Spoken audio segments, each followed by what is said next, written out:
जी नाज़रीन, अभी हम मौजूद हैं सेक्टर E2 ममदी चौक में। जैसे कि हम मुख्तलिफ मीरपुर शहर के जो मकामात हैं वहाँ से हम आपको रिपोर्ट कर रहे हैं कि जो खौफनाक ज़लज़ला 24 तारीख को आया था वो काफ़ी लोगों की जान भी ले गया और माली नुकसान भी हुआ। इस वक्त हमारे साथ बुज़ुर्ग हैं मोहम्मद खान साहब, वो हमारे साथ मौजूद हैं। इनके घर को भी काफ़ी डैमेज हुआ और ये रिहाइश के काबिल नहीं है बिल्कुल ही।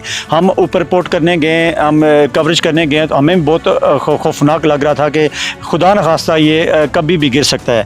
अच्छा ये बताइए अंकल जी कि आपको कितना अरसा हो गया मीरपुर शहर में? मीरपुर शहर मैंने 60 साल हो गए। 60 साल। अभी आपकी एज कितनी है? एज मेरी है 80 साल। 80 साल। अच्छा ये बताएं कि मीरपुर शहर में ये ऐसा ज़लज़ला पहले कभी फील हुआ जो आया? 80 साल तो लेंगे आज दिन तक मीरपुर शहर में इस ज़लज़ला नहीं है। बाहर सुने ने को करा करम था हिंदू का इधर दुआ दिया, इधर मीरपुर शहर कोई ज़लज़ला नहीं है।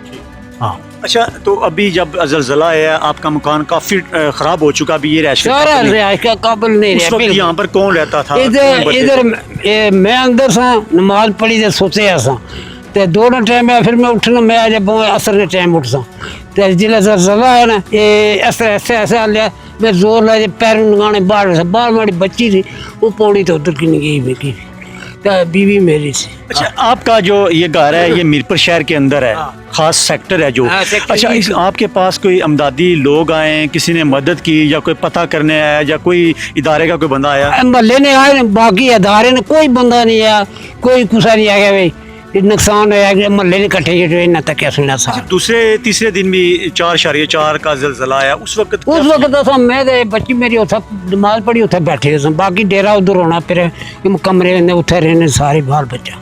तो अभी आप यहाँ से सारा जो घर वाले सारे शिफ्ट हो गए? शिफ्ट हूँ मैं फिर चाहिए उधर बाद दिहाड़ी इधर रहना है, बूटे वूटे बकरियाँ यहाँ का बस हो रात उधर सहने। बिल्कुल जी, ये हमारे साथ अली मोहम्मद खान साहब थे जो बुज़ुर्ग हैं। ये 80 साल इनकी उम्र है और 60 साल इनको हो गए मीरपुर शहर में रहते हुए। इनका यही कहना है कि मीरपुर शहर का पहला ऐसा वाक़या है कि जो खौफनाक ज़लज़ला है जिसकी नुकसानात काफ़ी आए। लोगों के जहन में बिल्कुल एकदम से चीज़ बैठ चुकी है कि अभी दोबारा भी अभी ऐसा हादसा हो सकता है और लोग डरे हुए अपने घरों के अंदर नहीं जाते। बच्चे बाहर बैठे हुए हैं, ख़वातीन बाहर बैठी हुई हैं, बुज़ुर्ग बाहर बैठे हुए हैं। इनको बस यही डर है कि खुदा न खास्ता ऐसा वाक़या पेश आए कभी। कैमरा मैन के साथ अमाद गुल, साजिद नज़ीर, अदालत न्यूज़, मीरपुर, आज़ाद कश्मीर।